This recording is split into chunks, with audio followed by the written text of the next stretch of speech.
भारत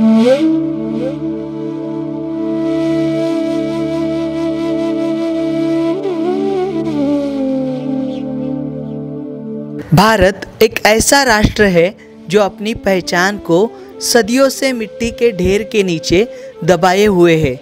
यहाँ के मिट्टी का कण कण अपनी अलग दास्तां बयां करता है। यह है महाराष्ट्र का कोल्हापुर। इसकी असली पहचान शायद ही कोई जानता हो। यह भूमि राजश्री शाहू महाराज इनके कदमों से पावन है, लेकिन उसी के साथ साथ अनदेखा प्राचीन और गौरवशाली इतिहास अपने में छुपाए हुए है, जो आज अपनी अंतिम सांस ले चुका है।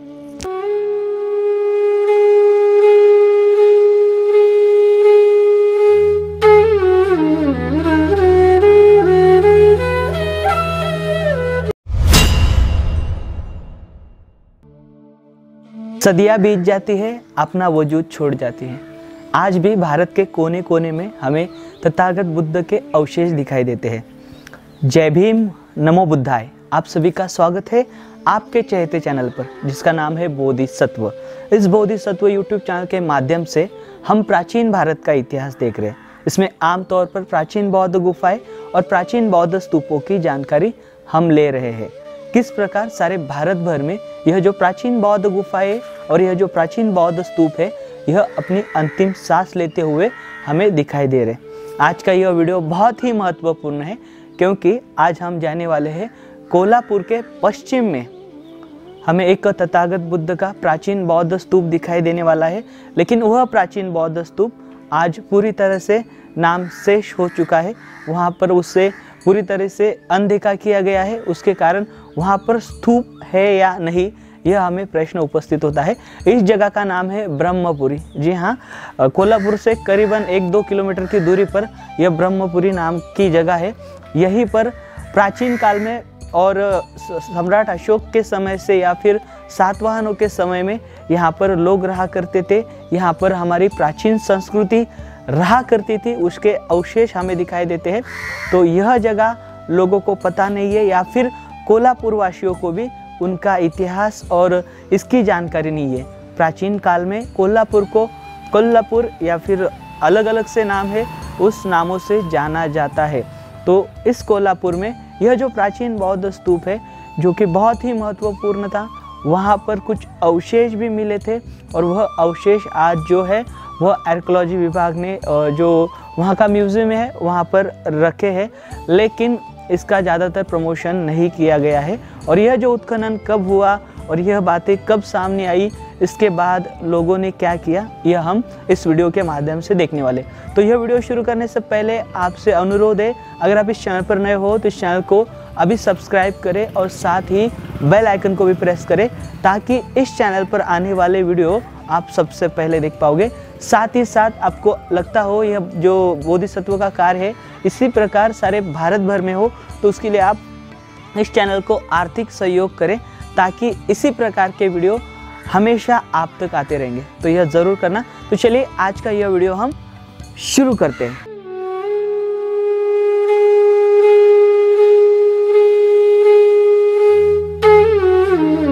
यस्य जित्तं नावजीयति जितमस्य नो याति कोचि लोके तं बुद्धं अनंत गोचरम अपदम केन पदेन नेसथ।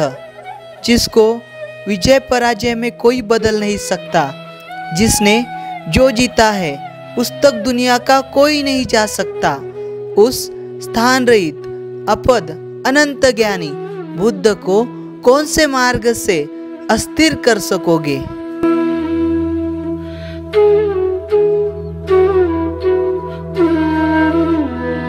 हम आए हुए हैं कोल्हापुर के करवीर तहसील के ब्रह्मपुरी इस जगह के पास। तो सबसे पहले मैं आपको यहाँ की पंचगंगा नदी दिखाना चाहूँगा। ये देखिए, एक ऐतिहासिक और प्राचीन नदी है, और इसी नदी के तट पर प्राचीन काल में हमारी प्राचीन संस्कृति रहा करती थी, और उसके निशान यहाँ से हमें दिखाई दे रहे हैं। तो आप आगे देखिए, आगे हमें यहाँ से टेकड़ियाँ नज़र आ रही है। यहाँ पर देखिए टेकड़ी है, यहाँ पर एक, इसके ऊपर हमें घर दिखाई दे रहे हैं फिलहाल, और इस साइड भी एक टेकड़ी है, आप देख पा रहे हो सामने। तो यह ब्रह्मपुरी जो जगह है यह बहुत ही ऐतिहासिक और प्राचीन है। साथ ही साथ आपको कहना चाहूँगा यह जो क्षेत्र है शिष्यवृत्ति के जनक, जिन्हें हम स्कॉलरशिप के जनक कहते हैं, छत्रपति शाहू महाराज, इनके नाम से जानी जाती है। लेकिन यहाँ पर एक बहुत बड़ी प्राचीन सभ्यता रहा करती थी, जिसके वजूद ईसा पूर्व 3री शताब्दी से पाए गए हैं।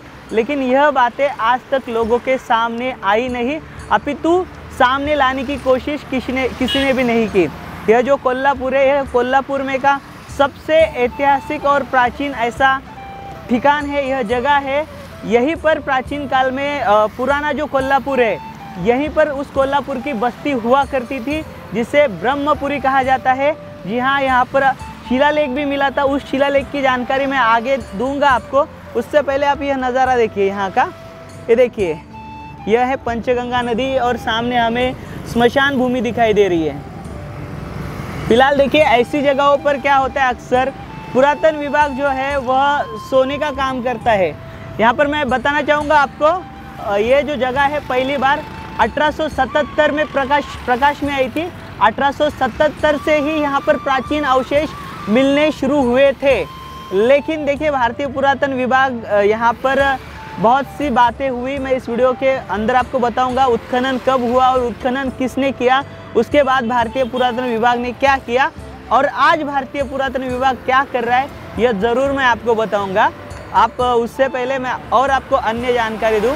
यह जो ब्रह्मपुरी है, इस ब्रह्मपुरी का जो शिलालेख है, उसमें जो दान दिया है, उस दान का भी उल्लेख किया गया है। तो यहाँ पर सातवाहन हो, उसके बाद जो डायनेस्टी यहाँ पर आई होगी, मौर्य हो या यहाँ के जो हम कह सकते हैं शिलहार जो सम्राट थे, उनका भी यहाँ पर अस्तित्व था। तो ऐसी यह प्राचीन और ऐतिहासिक नगरी है। इस प्राचीन और ऐतिहासिक नगरी का रहस्य आज आम लोगों से छुपा हुआ है या फिर उसे जानबूझकर दबाने की कोशिश की गई है। इसके जो एविडेंस है, हमें जो गैजेट में मिलते हैं और बहुत जगह पर इस बात का उल्लेख किया गया है, यानी कि इस कोल्हापुर का, इस ब्रह्मपुरी नगरी का उल्लेख किया गया है। लेकिन इसका बड़े पैमाने में प्रचार और प्रसार नहीं हुआ। उसके अभाव के कारण यहाँ पर बड़े पैमाने में लोगों की बस्ती दिखाई देती है और जो तथागत बुद्ध का स्तूप यहाँ पर है वह मिट चुका है और वह भी उसी जगह पर हम जाने वाले हैं और आगे की जानकारी आपको मैं देने वाला हूँ। तो आप ज़रूर ये वीडियो शेयर करें ताकि ज़्यादा से ज़्यादा लोगों को पता चले कि हमारा इतिहास कितना गौरवशाली और कितना वैभवशाली था और कितना बड़ा था। दुनिया का हर एक मनुष्य किसी न किसी दुख से दुखी है। तथागत बुद्ध ने बताया है कि इस दुख की कोई न कोई वजह होती है और अगर मनुष्य दुख निरोध के मार्ग पर चले तो इस दुख से मुक्ति पाई जा सकती है। यही 4 आर्य सत्य है, अर्थात दुख है, दुख का कारण है, दुख का निरोध है, दुख निरोध पाने का मार्ग है। बौद्ध धम्म के 4 आर्य सत्य, दुख से मुक्ति पाने का रास्ता यानी अष्टांगिक मार्ग कहलाता है। जन्म से मरण तक हम जो भी करते हैं उसका अंतिम मकसद केवल खुशी होती है। स्थायी खुशी सुनिश्चित करने के लिए हमें जीवन में इस मार्ग का अनुसरण करना चाहिए। हम आए हुए हैं ब्रह्मपुरी, इस प्राचीन बौद्ध स्तूप की जो जगह है। यहाँ पर देखिए आप, यह प्राचीन बौद्ध स्तूप हमें दिखाई दे रहा है। इसकी हालत देखिए आप। यहाँ से कुछ ही दूरी पर स्मशान है और वहाँ पर एक चर्च है। उसी के दक्षिण में यह क्षेत्र है और यहाँ पर हमें 2 बड़े बड़े नारियल के पेड़ दिखाई दे रहे। तो देखिए, यह देखिए इसकी हालत अभी यह आधा अधूरा है। यहाँ पर आप देख सकते हो, यह स्तूप का हिस्सा है। यह जो हम जिस जगह पर अभी खड़े, मैं दिखाना चाहूँगा आपको, यह पूरे जगह पर स्तूप था और इसके आगे हमें पंचगंगा नदी दिखाई देती है। उसी के तट पर यह जो स्तूप है, प्राचीन बौद्ध स्तूप, यह हमें दिखाई देता है। यहाँ पर 1877 से ही यहाँ पे बहुत सारे जो शिल्प है वह मिलने शुरू हो चुके थे। उसमें तथागत बुद्ध की मूर्तियाँ थी या फिर बौद्ध शिल्प यहाँ पर बहुत सारे मिले थे। और उसी के साथ साथ यहाँ पर एक पेटी मिली थी। वो पेटी पत्थर की थी और उस पेटी के पत्थर के अंदर एक अस्थि करंडक मिला था, यानी कि शारीरिक अस्थि मिली थी। और उस पेटी के अंदर एक पाली भाषा में प्राकृत पाली लिपि थी और जिसे हम धम्म लिपि कहते हैं, उसमें एक लेख था और वह लेख था उस अस्थिकरंडक के बारे में। उसमें क्या लिखा था, बम्मसा दानम धम्मगुप्तेन करियतम।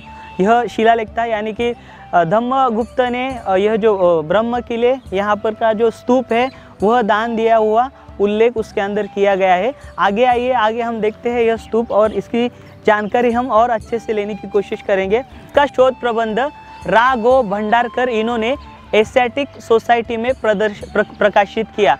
उसके बाद यहाँ पर बहुत से उत्खनन हुए, वह उत्खनन की जानकारी मैं आपको दूंगा। फिलहाल यहाँ पर आप देखिए, यह जो प्राचीन ऐतिहासिक बौद्ध स्तूप है, यहाँ पर प्राचीन काल में बौद्ध भिक्षु संघ रहा करता था और वह बड़े पैमाने में बौद्ध धर्म का प्रचार और प्रसार किया करता था।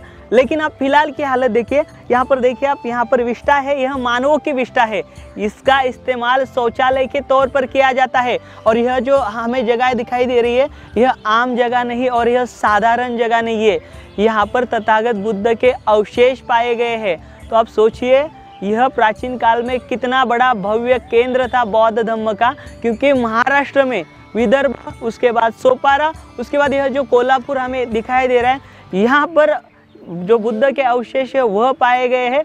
यहाँ पर स्तूप का होना मतलब यह बहुत बड़ा संकेत है। यह जो ब्रह्मपुरी था प्राचीन काल में बहुत ही प्रगत और बहुत ही वैभवशाली था, लेकिन हाल ही के समय में हमें यह हालत दिखाई देती है। आइए आप इसका स्तूप का हिस्सा देखिए। हम पीछे के हिस्से में आए हैं, तो ये देखिए, अभी आप फिलहाल तो इसके ऊपर झाड़ियाँ पूरी जमी हुई है और यहाँ पर थोड़ा सा वाद विवाद भी हुआ था। हमने कुछ ही देर पहले यहाँ से थोड़ी आगे जाएंगे, जो यहाँ की नदी है पंचगंगा नदी, वहाँ पर एक शिवाजी पुल बनाया गया है। उस शिवाजी पुल का जो ये है, थोड़ा सा वाद विवाद हुआ था। वह जो शिवाजी पुल है वह बनाते समय जो नगर पालिका है यहाँ की, उन्हें जो भारतीय पुरातन विभाग है उन्होंने उनको नोटिस दी थी। लेकिन यहाँ पर देखिए आप, यहाँ पर बहुत सारा अतिक्रमण हमें दिखाई देता है, बहुत सारे घर बनाए गए हैं। इसके खिलाफ भारतीय पुरातन विभाग ने कोई भी नोटिस नहीं दी थी। तो सोचिए, भारतीय पुरातन विभाग अगर जो शिवाजी पुल बनाया गया है वहाँ पर टोक रहा है, तो इतने दिन 1947 के बाद से सोया था क्या, ऐसे प्रश्न मन में उपस्थित होते हैं। क्योंकि यह जो जगह है यह साधारण जगह नहीं है, यह बहुत ही महत्वपूर्ण है। कोल्हापुर के स्थानिक महाविद्यालय के प्राध्यापक केजी कुंडनगार और आर.एस. पंचमुखी, इन्होंने पहली बार कोल्हापुर संस्थान से परमिशन लेकर यहाँ पर 1944 और 1945 में उत्खनन कार्य शुरू किया था। जैसे मैंने आपसे पहले बताया, यहाँ पर 3 मीटर की खुदाई हुई थी, उसके अंदर से ही अवशेष आने प्राप्त हुए। उसके बाद यहाँ पर डेक्कन कॉलेज जो पुणे का है, उनके माध्यम से उत्खनन हुआ था और वह उत्खनन यहाँ पर 1945 और 1946 के दरमियान हुआ था और उसी में अलग अलग थर यहाँ से मिले थे। मतलब यहाँ पर जो राजवटें थी, जो शासनकाल आया था, उनकी जानकारी यहाँ से निकल आई। यहाँ से सातवाहन हो या फिर उसके बाद वाले जो भी सम्राट थे, उनके अवशेष यहाँ पर मिले हुए हैं। उनके कॉइन्स हो या फिर यहाँ पर ब्राउन्स के बहुत सारे जो धातु है, अवशेष है, वह यहाँ पर मिले हैं। उसके साथ साथ यहाँ पर जो हम कह सकते हैं ग्रीको रोमन जो लोग थे, उनकी भी यहाँ पर बस्तियाँ हुआ करती थी और उनके भी अवशेष मिले हैं। उनके सागरी देवता, उनके सागरी देवता की भी मूर्ति, ग्रीको रोमन लोगों के सागरी देवता की मूर्ति यहाँ पर से पाई गई थी। अभी हम जाएंगे ऊपर की दिशा में, हम देखेंगे और जानकारी लेने की कोशिश करेंगे। यहाँ पर का यह जो प्राचीन स्तूप है, इसका 1/4 हिस्सा बचा हुआ है और इसी 1/4 हिस्से पर अभी हम जाने वाले हैं। आगे और भी एक हिस्सा है, वह भी हम देखेंगे। आइए आप यहाँ पर, तो देखिए यहाँ पर अभी फ़िलहाल यह जो मिट्टी है, यहाँ पर ईटा के टुकड़े दिखाई देते। देखिए यहाँ के ये ईटा दिखाई दे रही है, देखिए यहाँ पर उस काल के, प्राचीन काल के यहाँ पर अवशेष अभी भी मौजूद है। यहाँ पर आप नीचे भी जाओगे तो नीचे भी हमें बड़े बड़े ईटा दिखाई देंगे। आइए यहाँ पर यह जो प्राचीन बौद्ध स्तूप है, यहाँ पर 16वीं शताब्दी और उससे पहले भी बहुत सारे अतिक्रमण हुए थे, लेकिन ज़्यादातर यहाँ पर 16वीं शताब्दी के अतिक्रमण दिखाई देते हैं। उसके बाद यहाँ पर के लोगों ने, यहाँ पर घर दिखाइए आप, यहाँ पर के लोगों ने यहाँ पर अतिक्रमण किया हुआ दिखाई देता है। देखिए इसके चारों ओर अतिक्रमण है और भारतीय पुरातन विभाग कहता है इल्लीगल है, लेकिन भारतीय पुरातन विभाग द्वारा इन लोगों को कोई भी नोटिस दी नहीं गई है। लेकिन जैसे मैंने आपको बताया शिवाजी पुल, वह शिवाजी पुल बनाते समय महानगर पालिका को भारतीय पुरातन विभाग द्वारा नोटिस दी गई थी कि यह जो क्षेत्र है यह क्षेत्र पुरातन विभाग के अंतर्गत आता है। देखिए 1947 से भारतीय पुरातन यहाँ पर सो रहा था, लेकिन वह अभी हाल ही के समय में 1-2 साल में जगा हुआ हमें दिखाई देता है। यहीं से कुछ ही दूरी पर सम्राट अशोक के अंडर में जो विभाग आता था जिसे अपरांत कहा जाता है, कुछ ही दूरी पर है। इसलिए यह जो हम जगह देख रहे हैं यह भी बहुत महत्वपूर्ण होगी। और उस काल में यह बहुत बड़ा सेंटर हुआ करता था और यहीं पर पुराना जो कोल्हापुर है, यहीं पर पुरानी कोल्हापुर की बस्ती रहा करती थी। उसके अवशेष यहीं पर से पाए गए हैं, लेकिन यह आज भी कोल्हापुर वासियों से अज्ञात है। लोगों को यह पता ही नहीं है कि उनके यह जो कोल्हापुर डिस्ट्रिक्ट है उसे कितना बड़ा प्राचीन और ऐतिहासिक जो हम कह सकते हैं जो धरोहर उनको मिली है, उसकी जानकारी उनको नहीं है, अपितु उसका महत्व भी यहाँ के लोगों को नहीं है। तो देखिए यह स्तूप का हिस्सा यहाँ पे ख़त्म हो जाता है। यहाँ पे देखिए कुछ लोगों ने बाद के समय में यहाँ की जो सारी मिट्टी है वह गायब कर दी। स्तूप का जो हिस्सा है उसे गायब कर दिया है। वहाँ पर हमें एक इमली का पेड़ दिखाई देता है, उस इमली के पेड़ के यहाँ पर कुछ हिस्सा हमें दिखाई दे रहा है। और यहाँ पर देखिए इसके ऊपर में यहाँ पर एक पीपल का पेड़ आया हुआ है और एक बड़ा इमली का पेड़ आया हुआ है। और यह जो स्ट्रक्चर है वह हमें यहाँ का दिखाई दे रहा है। देखिए वह इस प्रकार का है। तो आइए हम नीचे चलेंगे और नीचे भी और कुछ यहाँ पर क्या क्या मिलता है। देखिए यहाँ पर मिट्टी के बर्तन भी मिले थे, वह भी आपको दिखाऊंगा। आइए यहाँ पर देखिए आप, यहाँ पर यह मिट्टी के बर्तन मिले थे। देखिए अभी भी यहाँ पर सारा जो सामान है वो बिखरा पड़ा हुआ है। ये देखिए यहाँ पे मिट्टी के बर्तन भी थे। देखिए यहाँ पर बहुत कुछ जो है वह अब भी यहाँ पर पाया जाता है।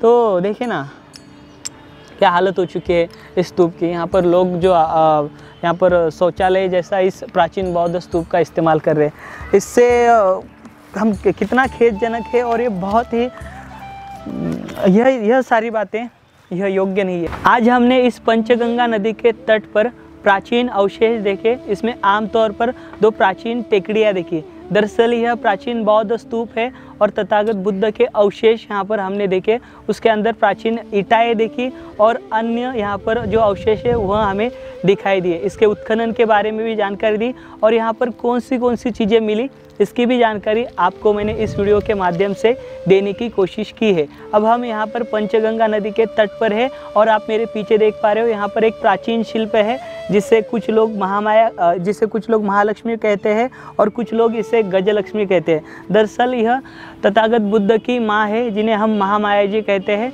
जो महामाया जी को सपना गिरा था उसके अंदर जो 2 सफ़ेद हाथी आए थे और उन 2 सफ़ेद हाथियों ने जो कमल है, कमल का जो फूल है वह महामाया जी के गर्भ में धारण किया था। उसका यहाँ पर यह जो शिल्प है वह उसका प्रतीक हमें दिखाई देता है। देखिए इस प्रकार का है।